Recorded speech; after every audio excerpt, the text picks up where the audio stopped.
Olá pessoal, hoje 27 de maio, a nossa 13ª aula e a quarta parte, e nós estamos falando sobre pentecostalismo e política. E eu disse no vídeo passado a questão dessa influência, participação da igreja, apesar de sofrer crítica até pelos irmãos, mas essa crítica ela é alimentada ou ela é provocada por uma mídia ideológica, uma mídia que é perseguidora dos princípios da fé cristã. Então, seja como for, se de um lado a isenção, a participação do evangelicalismo na política, ela acaba assumindo uma posição de mão dupla, Por um lado, tenta exercer a enculturação de um aspecto político do país, com pressão, mobilização interna, defesa de uma agenda moral, resguardar valores éticos, temas morais sensíveis à família, à sexualidade, a par de uma teologia cristã conservadora, a partir dessa questão cristã, questão sexual, enfim, Então isso acaba mostrando para nós a necessidade da participação política do nosso movimento. Por outro lado, também há o inverso da classe política, que quando se dá conta que a comunidade evangélica são donas de muitos votos e de que os líderes perderam a antiga ojeriza à participação política, então começa a buscar incluir em suas chapas, agremiações partidárias, alguns evangélicos, de preferência pastores. Dessa forma, cada nova eleição torna-se comum a candidatura de ministros e sacerdotes religiosos com o objetivo de ocuparem cargos públicos.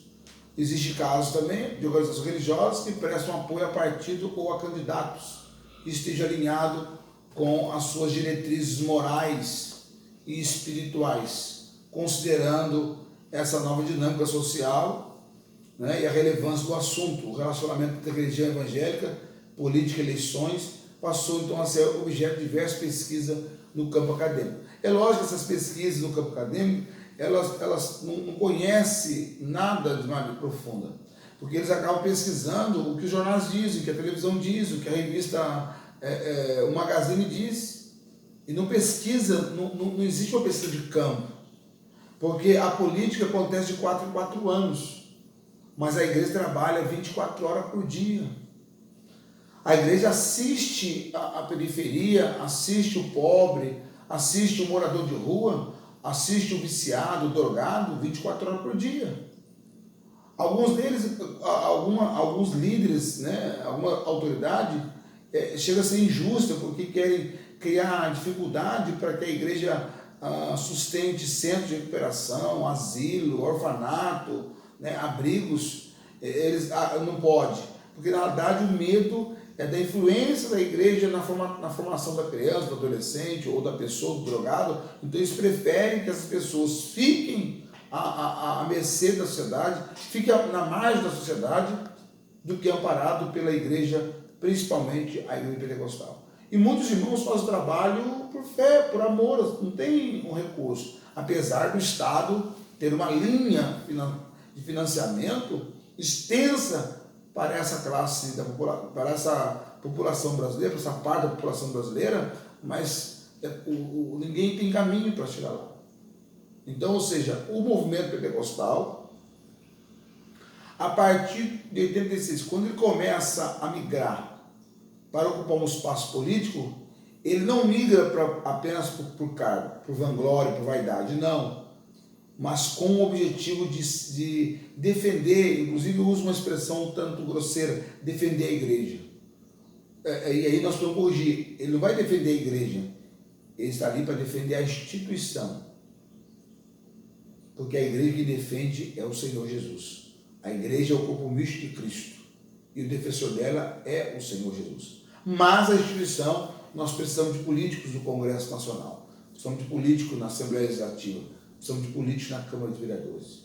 Porque já que nós somos propagadores das boas novas, da justiça, então precisamos ter crente dentro das câmaras para poder combater leis leis falsas, leis corruptas, que roubam o direito do pobre, que rouba a oportunidade do periférico.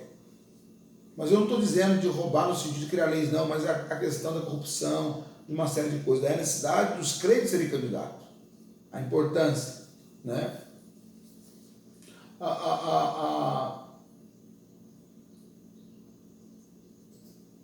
Dentro desse contexto, né,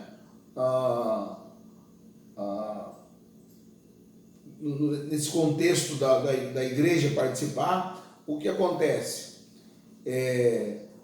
Tanto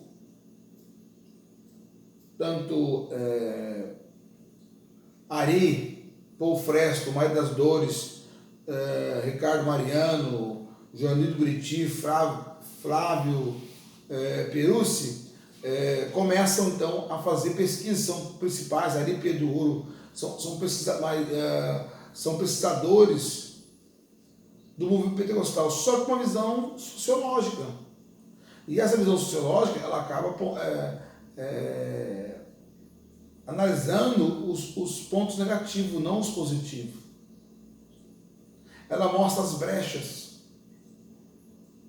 Então, muitas pessoas, muitos crentes que acabam estudando sociologia, eles têm uma distorção no entendimento da igreja pentecostal, do pentecostalismo, participar da política. Para vocês terem uma ideia, Levi Petros, ele fundou um partido, e o partido dele hoje faz parte do governo.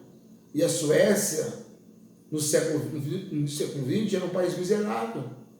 Mas quando a igreja cristã assume a rédea do país, torna uma potência. A Coreia do Sul é um país com pastores, diácono da igreja, presidente da república. Então você precisa compreender essas questões, precisa perder esse ranço, né? Porque a pesquisa aborda a influência da igreja evangélica como um fator sociológico, trazendo ao foco da discussão o princípio da laicidade estatal, que eles vão dizer que nós queremos transformar o país numa burca, e na realidade a bandeira de liberdade, a bandeira de Estado laico é uma bandeira do protestantismo, não é da esquerda. A igreja evangélica lutou, muitos crentes perderam a vida por conta dessa pauta. A questão da laicidade do Estado, né, o Estado laico, a questão de princípios de liberdade, de livre pensamento. As universidades nasceram na porta dos fundos da igreja cristã. Então não tem como uma pessoa querer criticar a igreja dizendo que quer transformar, não tem como, porque a igreja é consciente. O que a igreja faz na política é a dignidade humana. Tá? Então, ou seja, essa legitimização do discurso público, né, sem adentrar na grande maioria dos casos, a reflexão sobre o limite ético-jurídico dessa influência vai mostrando um certo dissabor para aqueles que perdem a posição. Né? A literatura sugere 5 motivos pelos quais pastores e outros atores ligados à igreja evangélica procuram entrar em arena política. Né?